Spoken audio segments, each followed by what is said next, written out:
2016 was like all the previous years we've seen. Hollywood relies heavily on franchises and sequels. Some of these were quite good, but this is predominantly what the mainstream studios produce.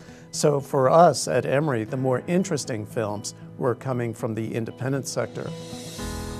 So we're going to talk about our top 10 films of the year, but first let's look at our honorable mentions.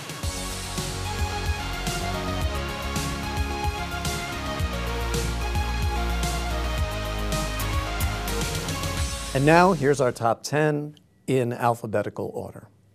First up is 13th. This is a new documentary by Ava DuVernay, the director of Selma, about the prison industrial complex.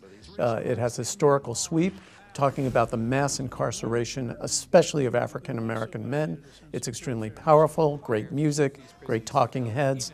This is a film I think every American ought to see.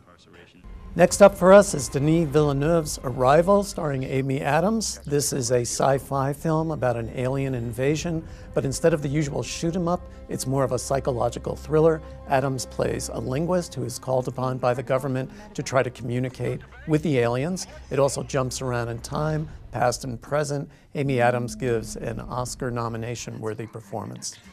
Next up is The Handmaiden. This is a fascinating change of pace from the major South Korean director Park Chan-wook, who's best known for films like Old Boy and other violent action films. This is a period piece set in 1930s Korea. It concerns an erotic triangle between a wealthy collector, the niece that he keeps in his home, and the handmaiden that he hires.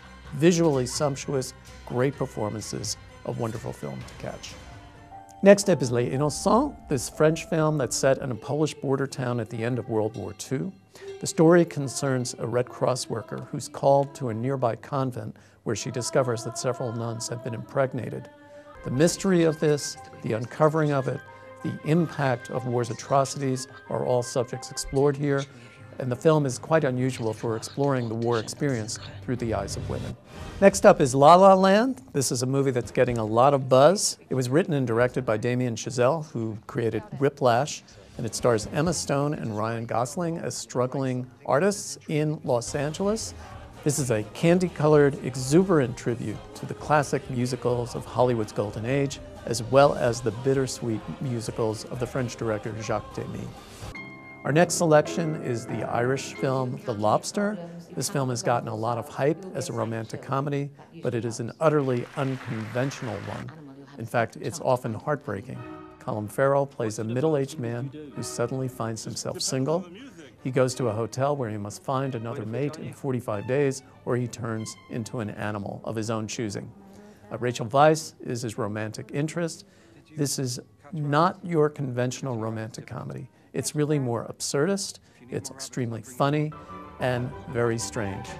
One of the most unusual films of the year. We think it's definitely worth checking out. Yes, a lobster. Next on our list is Whit Stillman's Love and Friendship. This is an adaptation of a little-known Jane Austen novella about a scheming mom who's trying to find a husband for her daughter, but is also looking out for herself. There have been a lot of great adaptations of Jane Austen's novels, but Whit Stillman has brought a hilarious sensibility to the film. It's more overt, comic, laugh out loud than any Jane Austen film you've ever seen. Next up is Manchester by the Sea. This is a very intense, but often very funny drama about a janitor in the Boston area who suddenly finds he has to become the guardian of his teenage nephew, and he does so very reluctantly.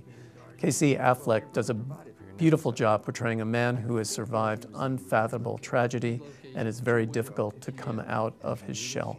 The performances are great all around. The film is also notable for a fantastic scene Affleck has with his ex-wife, played by Michelle Williams. I would rate this another must-see film of the year. Next up on our list is Moonlight. There are hundreds, maybe thousands of films about coming of age. This is extremely unusual. It focuses on an African-American boy who's very lonely, bullied, lives with his single mom in South Miami, traces his life through his mid-20s in 3 sections. It is incredibly poetic, compassionate, beautifully shot, a film about human frailty, vulnerability, and the making of one's identity. It's one of the most exhilarating experiences I've had in a movie theater in the past decade.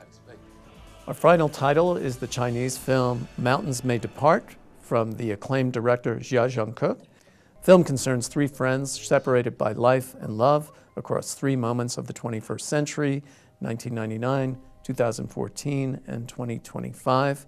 The film is gorgeously shot to evoke great Chinese landscape painting. This incredibly moving film about melancholy and loss is a visual feast. This list is based on movies that have already opened in Atlanta as of mid-December. We're looking forward to a number of great films that are soon to open. We hope you've had a great year at the movies.